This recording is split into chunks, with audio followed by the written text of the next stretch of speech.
हाँ बच्चों, सब लोग अच्छे हो। Very good. तो आज हम आपको linear equations of two variables chapter के अंतर्गत mensuration and speed based questions को सॉल्व करना सिखाएंगे। इसके पहले हमने आपको लीनियर इक्वेशंस सॉल्व करना, उसकी 4 प्रकार की विधियां, सभी प्रकार के क्वेश्चंस सॉल्व करा दिए हैं। अब आज का जो टॉपिक है mensuration and speed related questions. देखिए बच्चों, सभी लोग मन लगा के पढ़ते रहिए। निरंतर कम से कम 2 घंटे गणित विषय के लिए जरूर समय देते रहे, क्योंकि अगर आपने मैथमेटिक्स सब्जेक्ट हाई स्कूल स्तर पे अपना मजबूत कर लिया तो आगे फिर पढ़ाई में सभी विषयों में बहुत ही आसान हो जाएगा, क्योंकि मैथ्स का रिलेशन फिजिक्स केमिस्ट्री से भी रहता है। फिजिक्स केमिस्ट्री विषय उतनी ही मजबूत आपकी हो जाएगी जितनी आपकी मैथमेटिक्स मजबूत है। तो अभी आप इसके एग्जामिनेशन के प्रथम सोपान पर हैं, तो इसलिए बड़े मेहनत के साथ प्रयास करिए, सारी चीज़ों को समझिए और लगे रहिए। निरंतर लगे रहने का ही फायदा मिलेगा। तो आज का हमारा जो चैप्टर है linear equations of two variables part 7, mensuration and speed related questions. तो इसमें आपको लैंग्वेज क्वेश्चंस दिए हुए हैं और उन लैंग्वेज क्वेश्चंस से आपको 2 इक्वेशन बनाने हैं और फिर उन इक्वेशन को सॉल्व करके आपको जो भी आंसर पूछा गया है वो देना है। तो जैसे हम पहला प्रश्न लेते हैं।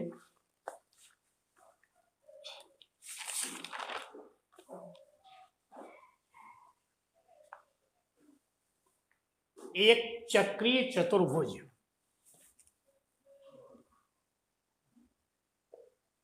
क्वेश्चन नंबर 1,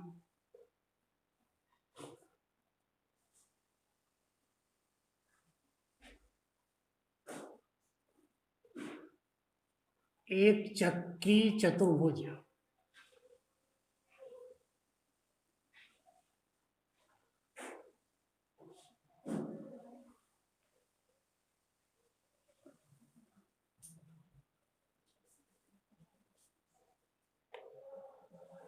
साइक्लिक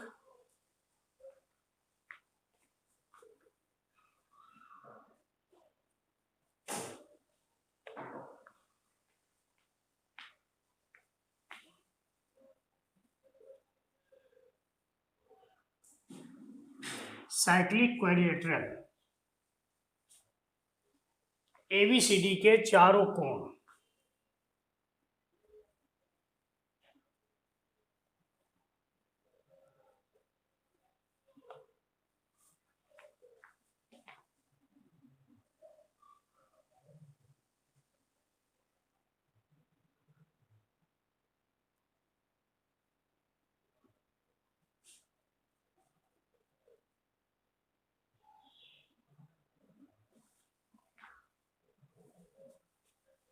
ज्ञात कीजिए।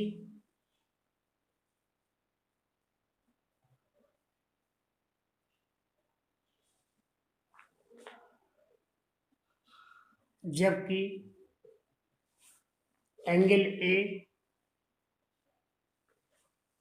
Equal to x plus y plus 10 degree, angle B y plus 20 degree,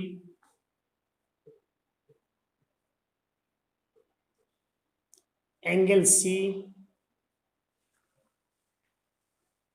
x plus y minus 30 degree,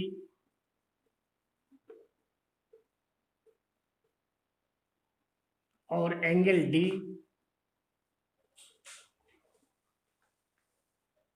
x plus Y.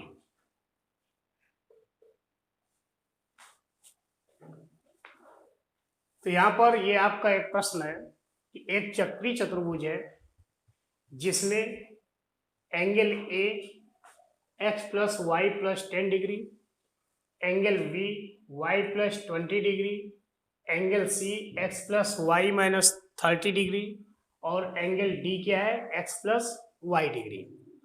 अब आपको इसमें क्या पूछा गया है, सभी कोण ज्ञात कीजिए, यानी ए बी सी और डी ये कोण कितने कितने डिग्री के होंगे ये आपको बताना है। तो देखिए चक्रीय चतुर्भुज जो होता है वो इस तरह से कोई भी चतुर्भुज होता है,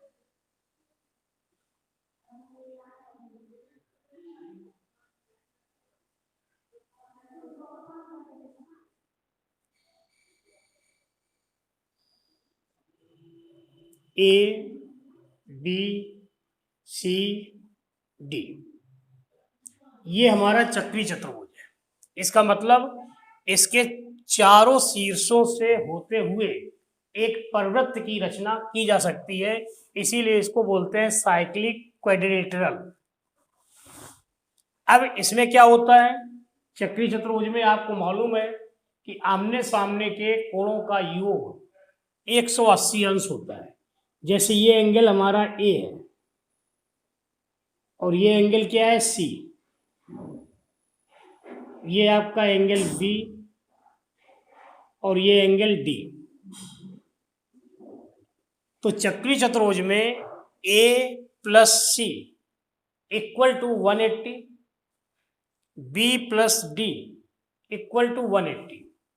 चक्रीय चतुर्भुज के सम्मुख कोणों का योग या सम्मुख कोण संपूरक होते हैं, या इसी को कह सकते हैं चक्रीय चतुर्भुज में सम्मुख कोणों का योग 180 अंश होता है। तो यहां पर हम पहली कंडीशन ले लें,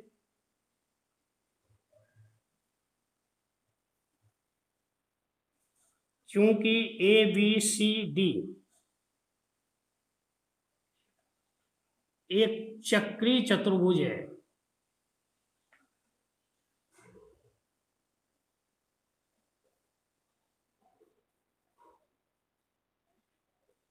अतः angle A plus C equal to 180 तथा angle B plus D equal to 180। अब यहां पर हम ए प्लस सी, ए की वैल्यू क्या दी हुई है, x plus y plus 10, C angle क्या है x plus y minus 30 that is equal to 180।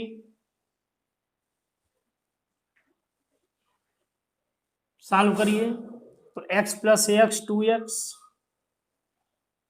Plus 2y plus 10 minus 30 minus 20 180। It means 2x plus 2y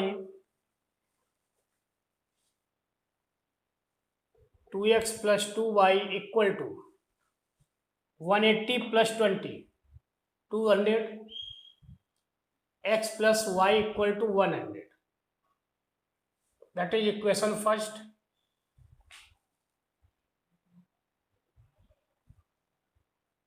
और अब now b plus D equal to 180, v की value क्या है y plus 20 और d की value क्या है x प्लस वाई 180। तो x plus 2y equal to 160। अब हमारे ये दो समीकरण आ गए, बस इन दो समीकरणों को हल कर लेंगे, एक्स वाई के मान निकल आएंगे। तो क्या किया जाए, यहाँ पर देखिए x है, ये भी x है, तो समीकरण सेकेंड से फर्स्ट घटाने पर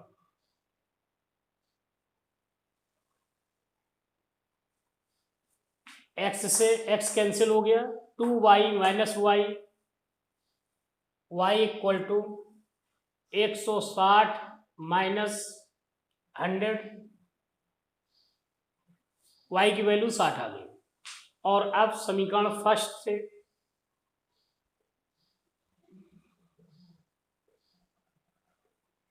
x plus y equal to 100 और y की वैल्यू क्या है 60, तो x plus 60 equal to 100, x equal to 40। इससे आपने x और y के मान निकाल लिए, लेकिन प्रश्न में जो पूछा गया था वो x और y के मान निकालना नहीं पूछा गया। क्या पूछा गया है? ABCD के चारों कोण ज्ञात कीजिए। इसका मतलब पहला कोण A, तो A equal to x plus y plus 10, that is x की वैल्यू 40, y की वैल्यू 60 प्लस 10 110 अंश। इसी तरह से v क्या था? v एंगल y प्लस 20, तो y प्लस 20, y की value 60, 60 plus 20 80, angle C x plus y minus 30, x plus y minus 30, x की वैल्यू 40 प्लस y की वैल्यू 60 माइनस 30, दैट इज 70, और d equal to x plus y, that is 60 40 plus 60।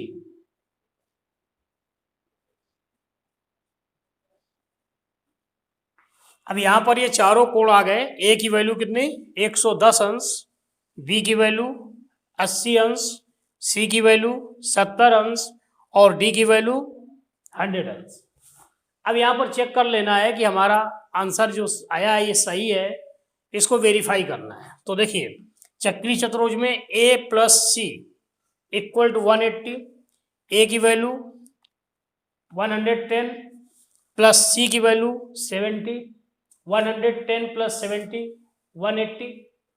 इसी तरीके से B plus D equal to 180 होना चाहिए, तो 80 plus 100 180। इसका मतलब चारों कोण हमारे सही आए हैं। तो आप सबसे पहले इसको जो है सॉल्व करिए और सॉल्व करने के बाद आप आंसर को वेरीफाई अवश्य कर लें। अगला क्वेश्चन,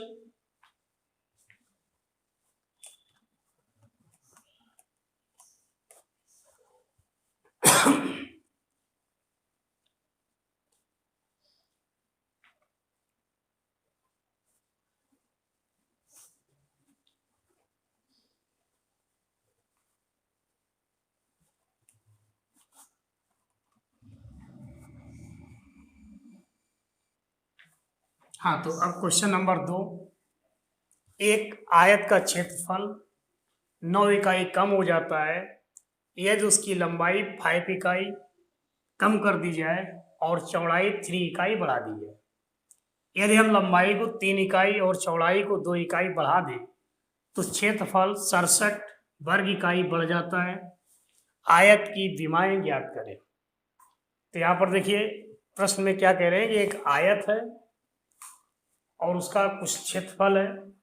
अब अगर हम पहले शर्त के अनुसार उसकी लंबाई को 5 इकाई बढ़ा दें, चौड़ाई को 3 इकाई, लंबाई को 5 इकाई कम कर दें और चौड़ाई को 3 इकाई बढ़ा दें, तो जो क्षेत्रफल है वो पहले के क्षेत्रफल से 9 इकाई कम हो जाता है।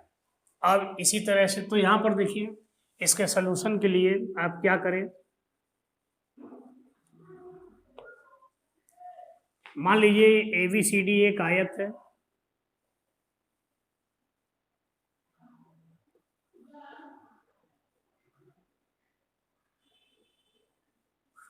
और इसकी लेंथ x विड्थ वाई।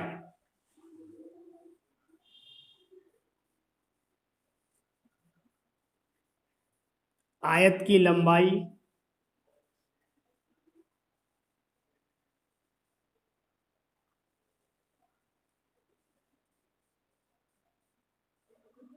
आयत की चौड़ाई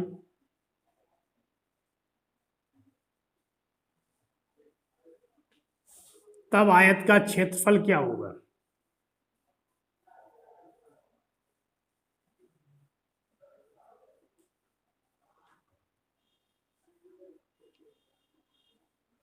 क्षेत्रफल होता है लंबाई गुणा चौड़ाई यानी x इंटू वाई। अब देखिए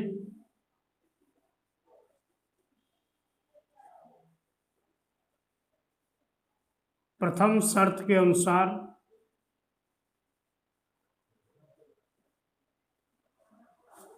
लंबाई 5 इकाई कम कर दी जाए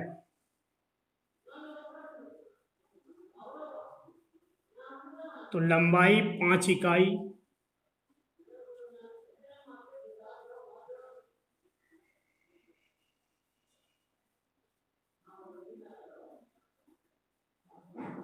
कम करने पर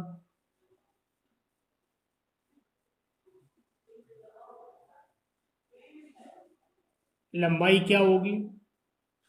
x माइनस 5 और चौड़ाई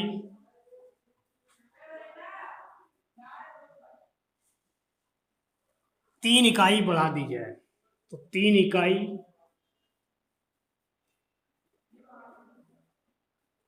बढ़ाने पर चौड़ाई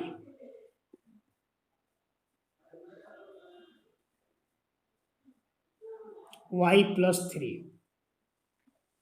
अब आयत का क्षेत्रफल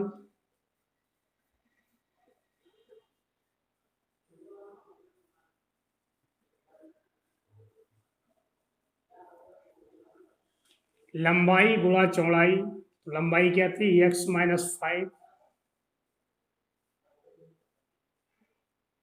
इंटू वाई प्लस 3, ये नया क्षेत्रफल आ जाएगा। अब यहां से प्रश्न शुरू होता है। तो प्रथम शर्त के अनुसार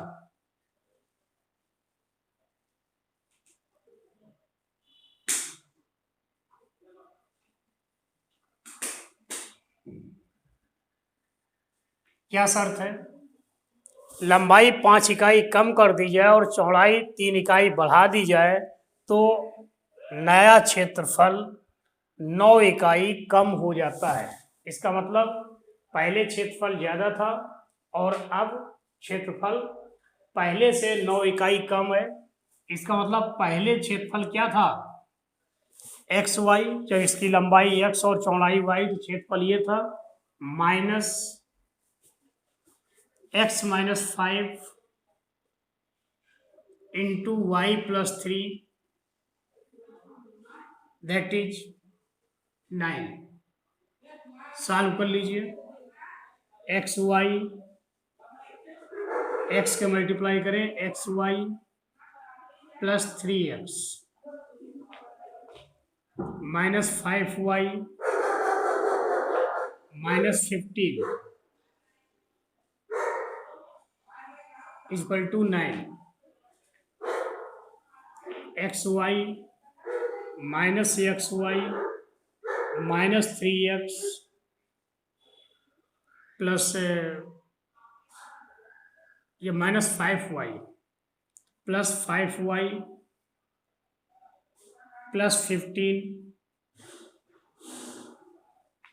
x y cancel, minus 3x plus 5y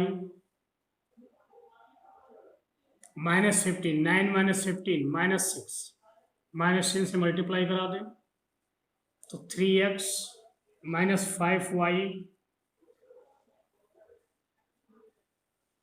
ये हमारा एक समीकरण प्राप्त हो गया। और ये समीकरण जो पहली कंडीशंस दी थी उसके अनुसार था। तो क्या आया? 3x minus 5y equal to 6। प्रश्न को एक बार फिर से समझ लें। लंबाई को 5 इकाई कम करने पर लंबाई हुई x माइनस 5 और चौड़ाई 3 इकाई बढ़ाने पर चौड़ाई कितनी y प्लस 3, और अब इसका क्षेत्रफल x minus 5 into y plus 3, और ये क्षेत्रफल पहले के क्षेत्रफल से 9 इकाई कम है। इसका मतलब पहले के क्षेत्रफल से ये नया क्षेत्रफल माइनस कर दें, इक्वल टू 9। सॉल्व किया तो एक इक्वेशन ये आ गया। अब इसी प्रकार से दूसरी शर्त क्या है,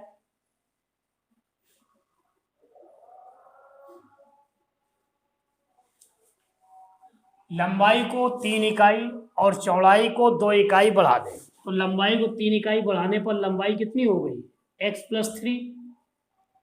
चौड़ाई को 3 इकाई बढ़ाने पर चौड़ाई कितनी हुई, y प्लस 2, और इन दोनों का गुणा कर दें।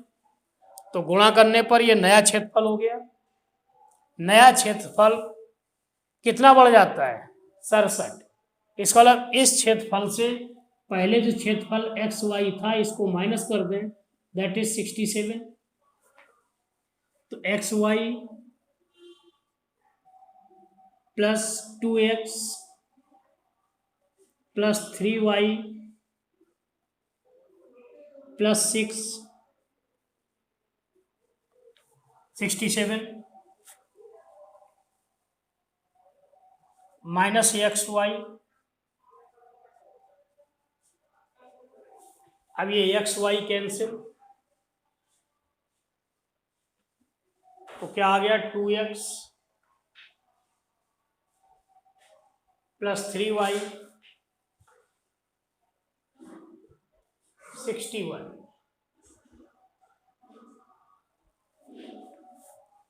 अब हमारे दो सवाल बन गए। देखिए पहले समीकरण हमने पूरा विधिवत लिख दिया, और दूसरे समीकरण में क्या था कि लंबाई को 3 इकाई और चौड़ाई को 2 इकाई बढ़ा दिया जाए। तो लंबाई 3 इकाई बढ़ाने पर x प्लस 3, चौड़ाई 2 इकाई बढ़ाने पर y प्लस 3, इन दोनों गुणा करने पर नया क्षेत्रफल आ गया। और पहले क्षेत्रफल क्या था, एक्स वाई। नए क्षेत्रफल से अगर एक्स वाई घटा दिया जाए तो ये किसके बराबर, 67। अब इसके बाद इन दोनों समीकरणों को सॉल्व करना है। तो फर्स्ट सेकेंड समीकरण ये है, 2x plus 3y is equal to 61, और फर्स्ट क्या था, 3x minus 5y equal to 6। इस समीकरण में हम 3 से मल्टीप्लाई कर दें, इसमें 2 से मल्टीप्लाई कर दें और घटा दें। इसका मतलब समीकरण सेकेंड में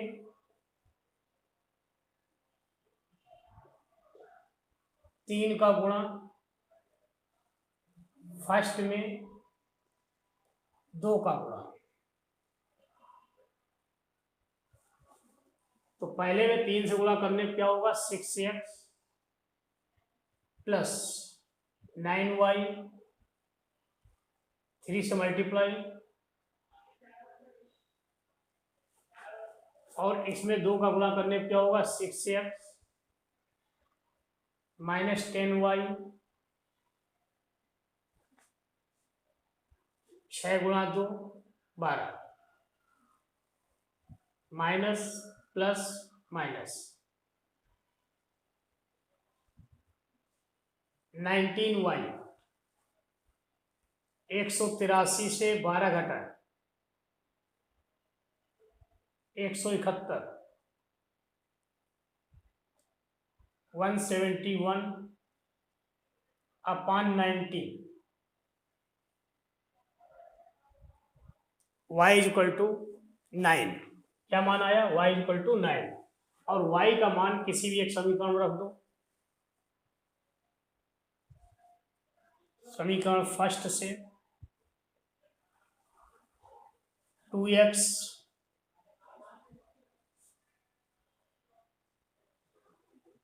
प्लस 3 इंटू वाई, वाई की वैल्यू 9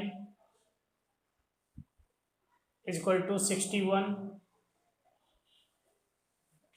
इसका मतलब 2x plus 27 61, 2x equal to 61 minus 27,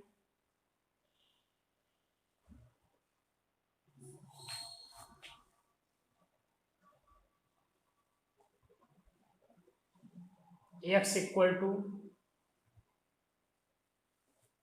क्या पूछा था, आयत की विमाएं, विमाएं माने लंबाई और चौड़ाई।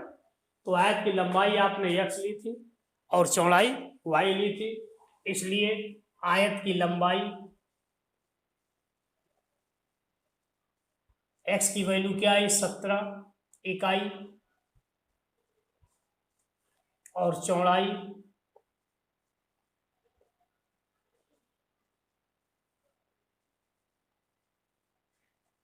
9 इकाई। अब इसके बाद आप अपने आंसर को वेरीफाई कर लीजिए। देखिए 17 × 9 171, आयत का क्षेत्रफल कितना था, 171। अब अगर लंबाई को हम 5 कम कर दें, 17 में 5 माइनस करेंगे 12 लंबाई हुई, और चौड़ाई में 3 बढ़ा दें, तो 3 बढ़ाने में कितना होगा, 9 3 12, तो 12 × 12 144, 144, और पहले कितना था, एक, इसको सही ढंग से आप चेक कर लीजिए, पूरा कैलकुलेशन करना पड़ेगा। तो लंबाई 17 और चौड़ाई 9 इकाई। अब अगर चेक करना है तो यहाँ पर दोनों समीकरणों में मान रख के देख लीजिए, सही आ जाएगा।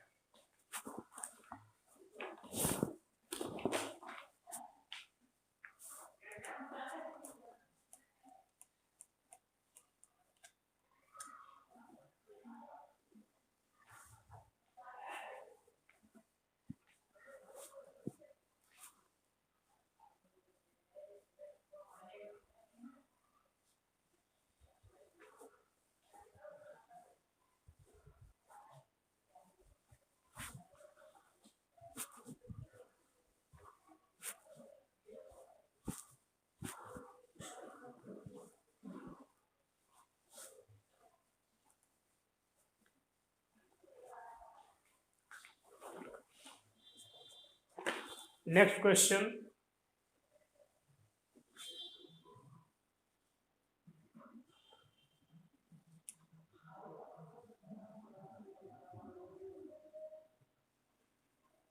एक नाव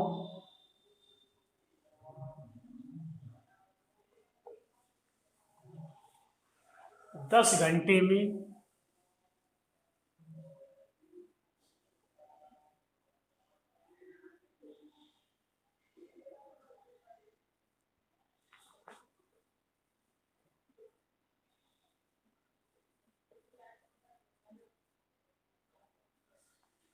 धारा के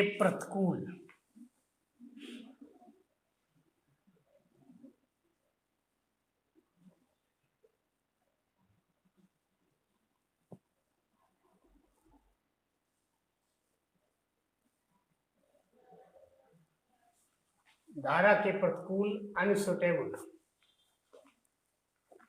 30 किलोमीटर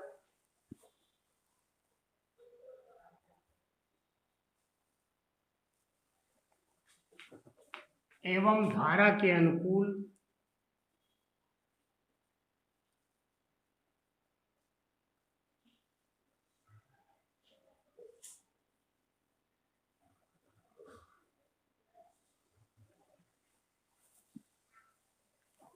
44 किलोमीटर जाती है।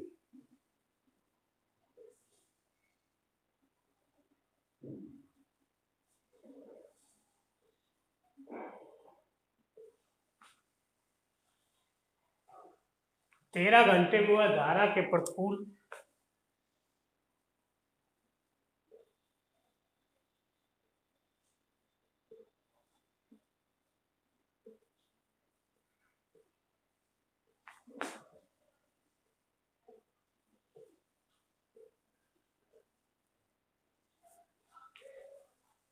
40 किलोमीटर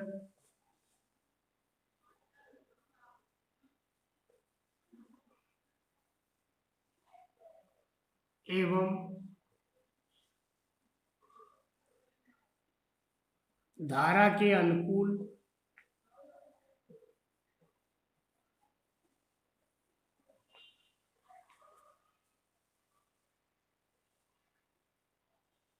55 किलोमीटर जाती है।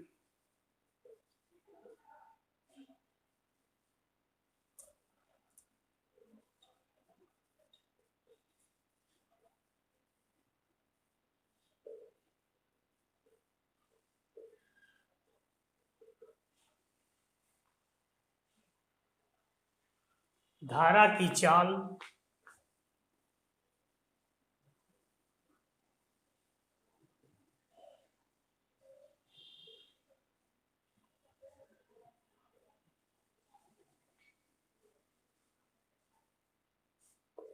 एवं शांत जल में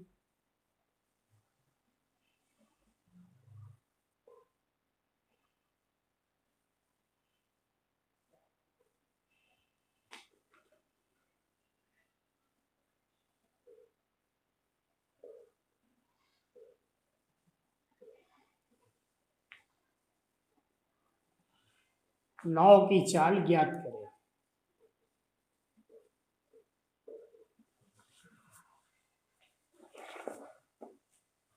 तो हमारा प्रश्न अब क्या है कि एक नाव 10 घंटे में धारा के प्रतिकूल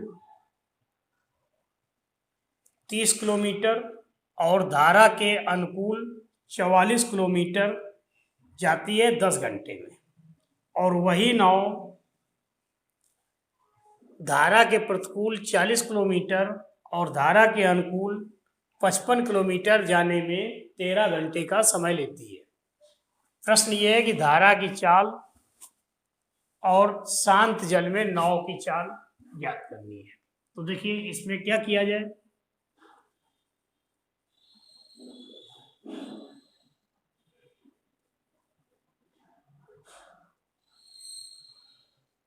माना शांत जल में नाव की चाल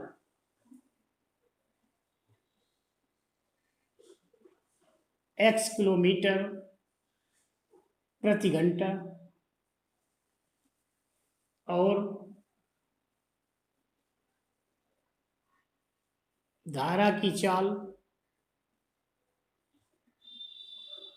y किलोमीटर प्रति घंटा ये हमने मान लिया। अब देखिए नाव जब धारा के अनुकूल दिशा में चलेगी तो जो नाव की सापेक्ष चाल होगी क्या होगी, नाव की चाल प्लस धारा की चाल। तो धारा के अनुकूल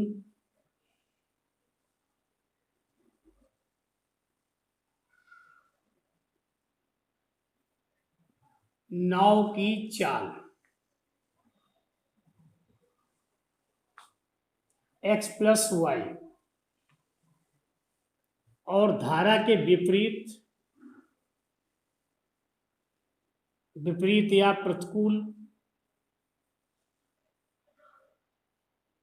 नाव की चाल x माइनस वाई। नाव की चाल x है और धारा की चाल y है, तो नाव की चाल माइनस धारा की चाल। अब यहां पर पहली शर्त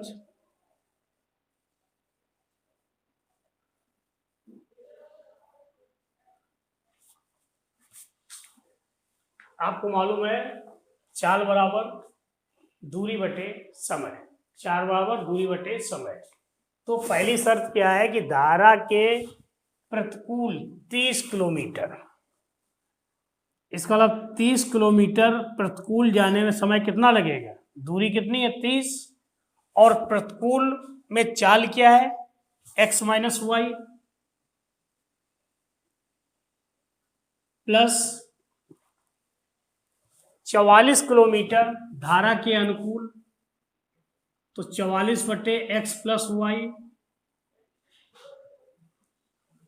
टोटल समय कितना लग रहा है 10 घंटे। 30 बटे एक्स माइनस वाई प्लस 44 बटे x plus y equal to 10। ये हमारा फर्स्ट इक्वेशन हो गया।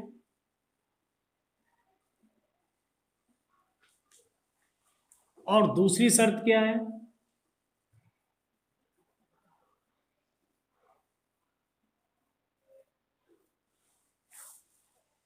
तेरह घंटे में वह धारा के प्रतिकूल 40 किलोमीटर, तो 40 किलोमीटर जाने में धारा के प्रतिकूल समय कितना लगेगा, दूरी बटे चाल। दूरी कितनी 40 किलोमीटर, और चाल कितनी थी धारा के प्रतिकूल, x माइनस वाई। इसी तरह से 44 किलोमीटर, ये 55 किलोमीटर धारा के अनुकूल जाने में 55/x प्लस वाई, और ये टोटल समय कितना हो रहा है, 13 घंटे।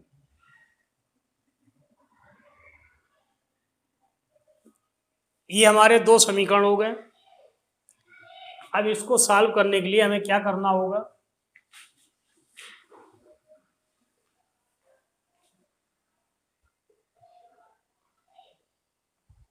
One upon x minus y equal to A तथा 1 अपॉन एक्स प्लस वाई। तो हमारा जो पहला इक्वेशन है क्या हो जाएगा, 30a plus 44b equal to 10। 30a plus 44b equal to 10। और दूसरा हमारा क्या हो जाएगा, 40a plus 55b equal to 30।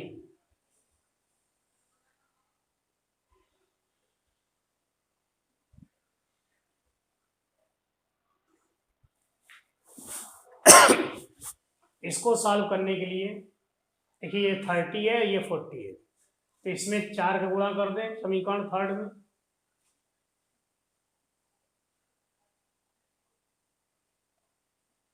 Third में 4 का गुणा,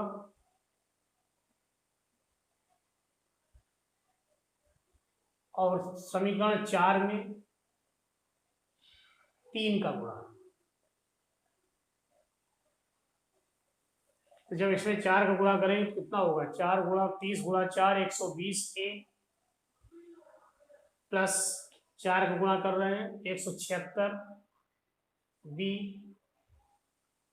10 गुणा 4 40, और इसमें 3 से मल्टीप्लाई कर रहे हैं तो 120a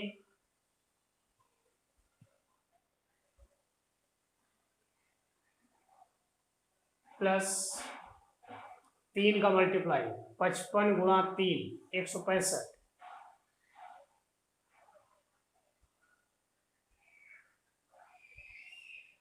13 गुणा 3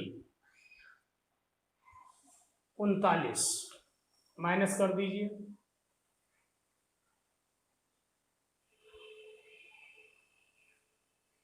176 में 55 घटाए 165, कितना हुआ, 1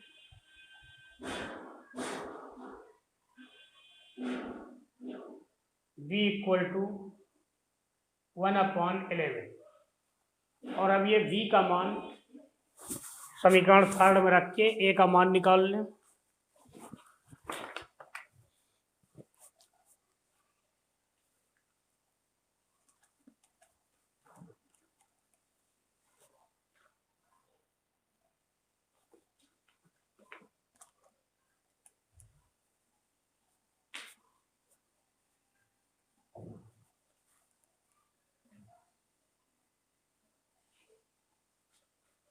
थर्टी ए प्लस 44b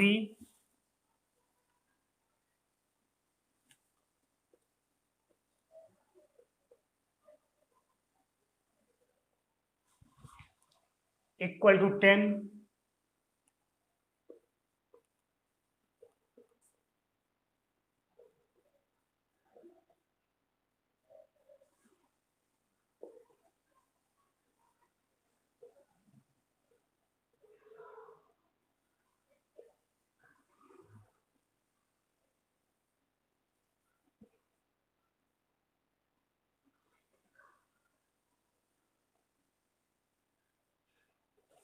ए की वैल्यू 1/5, बी की value 1/11।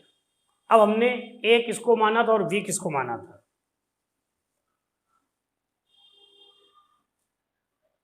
One upon x minus y इसको ए माना था, तो 1/x माइनस वाई 1/5, इसका मतलब x minus y equal to 5। ये मान लीजिए क्वेश्चन नंबर आपका 5 आ गया। और इसी तरीके से 1/x plus y equal to B, इसका मतलब 1/x प्लस वाई, बी का मान 1/11, तो x plus y equal to 11।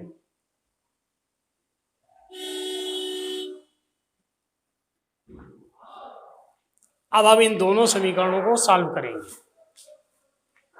x plus y equal to 11 और x minus y equal to 5। अगर हम इनको जोड़ दें तो 2x equal to 16, x equal to 8,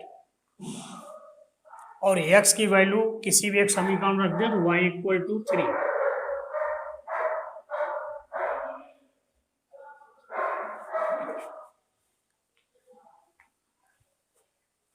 x का मान 8 और y का मान 3। x हमने क्या माना था? शांत जल में नाव की चाल, इसलिए शांत जल में नाव की चाल x 8 किलोमीटर प्रति घंटा और y क्या था? धारा की चाल। तो धारा की चाल y इक्वल टू 3 किलोमीटर प्रति घंटा। अब आपका जो आंसर आया है, इस आंसर को आप वेरीफाई कर लें, और वेरीफाई करने का हमने आपको तरीका बताया था। दोनों समीकरणों को संतुष्ट करा दीजिए, अगर संतुष्ट हो रहे हैं तो मान सही है।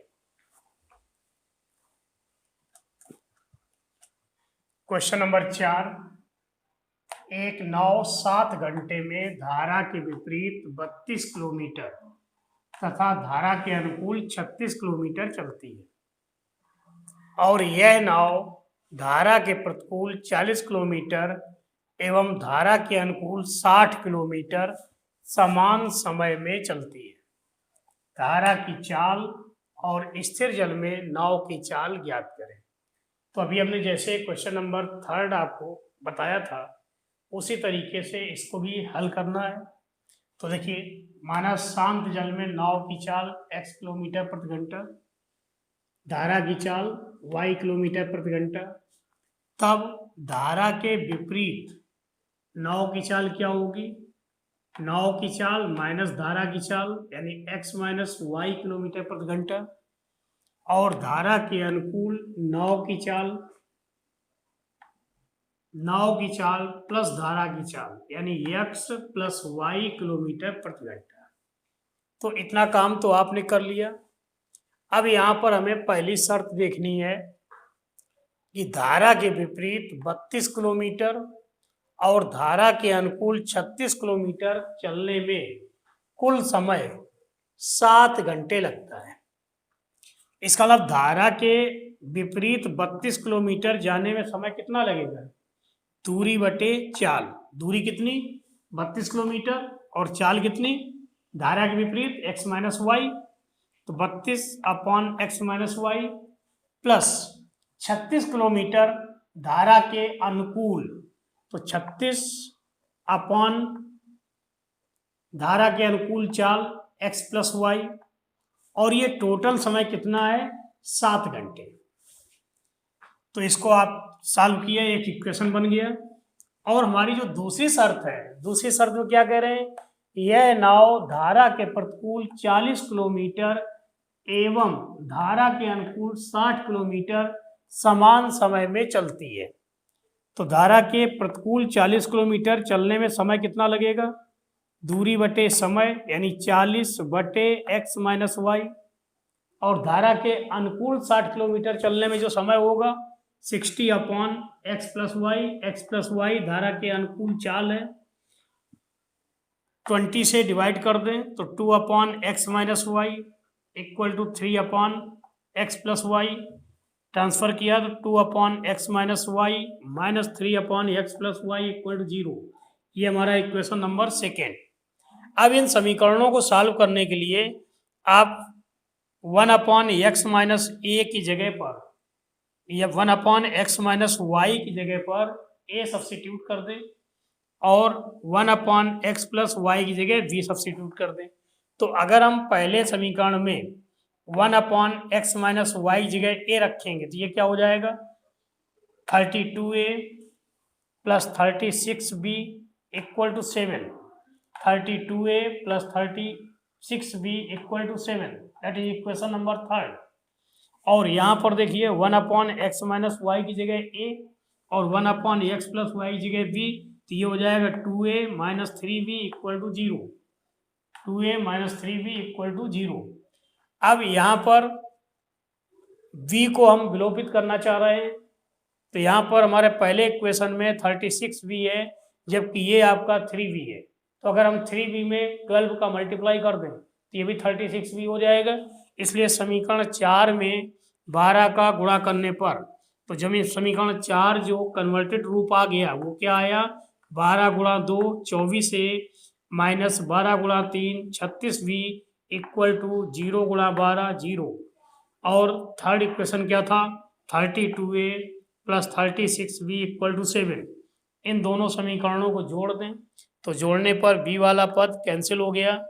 यहाँ देखिए 24 प्लस 32 56 से equal to 7, a equal to 7 upon 56, 7 से कैंसिल करें 1 अपॉन 8, a की वैल्यू आ गई और a की वैल्यू फोर्थ इक्वेशन में रखने पर 2a minus 3b equal to 0, तो 2 इंटू ए की वैल्यू 1 अपॉन 8, तो 2 upon 8 minus 3b equal to 0, minus 3b equal to minus 1/4, it means b equal to 1 upon 12।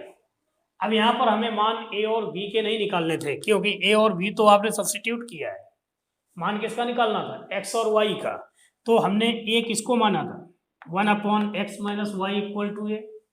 तो अब यहाँ देखिए 1 upon x minus y equal to A और a की value 1 upon 8 रख दी जिससे x minus y equal to 8, ये हमारा एक इक्वेशन नंबर 5 बन गया। और इसी तरीके से 1 upon x plus y equal to B, 1 upon x plus y equal to 1 upon 12, cross multiply कराएंगे x plus y equal to 12। अब हमारे ये दो इक्वेशन हो गए, एक x minus y equal to 8 और x plus y equal to 12। इन समीकरणों को जोड़ दें तो जोड़ने से क्या होगा 2x इक्वल टू 20, जिससे x इक्वल टू 10 और x की वैल्यू किसी भी एक समीकरण रख दें y इक्वल टू 2, तो x equal to 10 y equal to 2। x हमने किसको माना था शांत जल में नाव की चाल x किलोमीटर प्रति घंटा, इसलिए स्थिर जल में नाव की चाल 10 किलोमीटर प्रति घंटे और धारा की चाल जो कि y मानी थी, y की वैल्यू क्या है 2, इसका मतलब धारा की चाल 2 किलोमीटर प्रति घंटे। तो इस तरीके से आज हमने आपको दो तरह के सवाल बताए, एक मेंसुरेशन पर आधारित क्वेश्चन और दूसरा स्पीड पर आधारित क्वेश्चन। अब आपको करना ये है कि 3 क्वेश्चंस मेंसुरेशन से और 3 क्वेश्चंस स्पीड से आधारित अपनी बुक से आप स्वयं हल करें तो आपका अभ्यास अच्छा हो जाएगा और लगातार प्रयास करते रहें। साथ ही अगर हमारा चैनल आपको हमारी पढ़ाई अच्छी लग रही हो तो हमारे चैनल को सब्सक्राइब अवश्य कर लें ताकि आपको नया वीडियो की नोटिफिकेशन समय से मिल जाए। धन्यवाद।